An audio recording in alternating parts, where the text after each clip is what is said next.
स्वागत है आपका अपने YouTube चैनल सक्सेस की ऑफिशियल में। आज हम लोग इतिहास के क्वेश्चन नंबर 21 से लेकर क्वेश्चन नंबर 25 को हल करेंगे। क्वेश्चन नंबर 21 है, इब्ने बतूता कौन था? एक संक्षिप्त परिचय लिखें। तो इब्ने बतूता जो था वो आपके पुस्तक में यात्रियों के नज़रिए चैप्टर में 3 यात्री के बारे में पढ़ना है। उन्हीं में से इब्ने बतूता एक था। इब्ने बतूता भारत मोहम्मद बिन तुगलक के ज़माने में आया था। इब्ने बतूता को बचपन से यात्रा करने का बहुत शौक़ था। इसे हठीला यात्री भी कहा जाता है। तो इसका आंसर हम लोग लिखेंगे कि इब्ने बतूता का पूरा नाम मोहम्मद बिन अब्दुल्लाह इब्ने बतूता था। इनका जन्म 1304 ईस्वी में मोरक्को अफ्रीका के प्रसिद्ध नगर तंजीर में हुआ था। इब्ने बतूता मुसलमान यात्रियों में सबसे महान था। ये 1333 ईस्वी को भारत का भ्रमण करने आए थे। सुल्तान मोहम्मद बिन तुगलक ने इन्हें दिल्ली का प्रधान काजी नियुक्त किया था। इनकी प्रमुख पुस्तक का नाम किताब उर रहला था। ऑब्जेक्टिव क्वेश्चन में भी पूछेगा कि किताब उर रहला किसकी यात्रा वृत्तांत है, तो आप लिखिएगा इब्ने बतूता का। या ये क्वेश्चन पूछेगा कि इब्ने बतूता का यात्रा वृत्तांत का नाम क्या है, तो आप लिखिएगा किताब उर रहला। अगला क्वेश्चन है आपका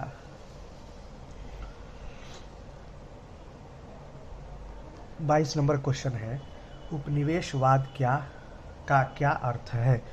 उपनिवेशवाद का क्या अर्थ है? तो उपनिवेश कहते हैं एक जगह को छोड़कर दूसरे जगह जा बसना, यह कहलाता है उपनिवेश। तो इसका आंसर हम लोग लिखेंगे कि किसी एक भौगोलिक क्षेत्र के लोगों द्वारा किसी दूसरे भौगोलिक क्षेत्र में उपनिवेश स्थापित करना, यानी जाके बस जाना, और यह मान्यता रखना कि यह एक अच्छा काम है, उपनिवेशवाद कहलाता है। इतिहास में प्रायः 15वीं शताब्दी से लेकर 20वीं शताब्दी तक उपनिवेशवाद का काल रहा।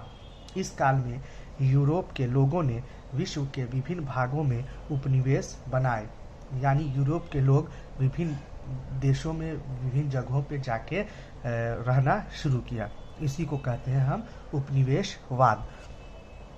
23 नंबर क्वेश्चन है आपका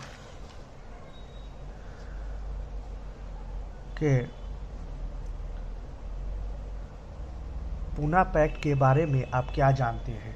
23 नंबर क्वेश्चन है, पूना पैक्ट के बारे में आप क्या जानते हैं?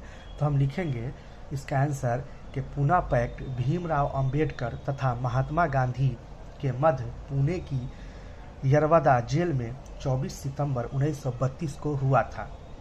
अंग्रेज सरकार ने इस समझौते को सांप्रदायिक अधिनिर्णय कम्युनल अवार्ड में संशोधित रूप से अनुमति प्रदान की। पूना पैक्ट ने दलितों के राजनीतिक, वैचारिक, सांस्कृतिक एवं धार्मिक अवनयन को बढ़ावा दिया और इस प्रकार ब्राह्मणवादी सामाजिक व्यवस्था से लड़ने वाले दलितों के वास्तविक एवं स्वतंत्र नेतृत्व को बर्बाद कर दिया। क्वेश्चन है पूना पैक्ट के बारे में आप क्या जानते हैं? तो इसका आंसर हम लोग लिखेंगे कि पूना पैक्ट भीमराव अंबेडकर तथा गांधी जी के मध्य पुणे की यरवदा जेल में 24 सितंबर 1932 को हुआ था। अंग्रेज सरकार ने इस समझौते को सांप्रदायिक अधिनिर्णय कम्युनल अवार्ड में संशोधन के रूप में अनुमति प्रदान की। पूना पैक्ट ने दलितों के राजनीतिक, वैचारिक, सांस्कृतिक एवं धार्मिक अवनयन को बढ़ावा दिया और इस प्रकार ब्राह्मणवादी सामाजिक व्यवस्था से लड़ने वाले दलितों के वास्तविक एवं स्वतंत्र नेतृत्व को बर्बाद कर दिया। अगला क्वेश्चन है 24 नंबर।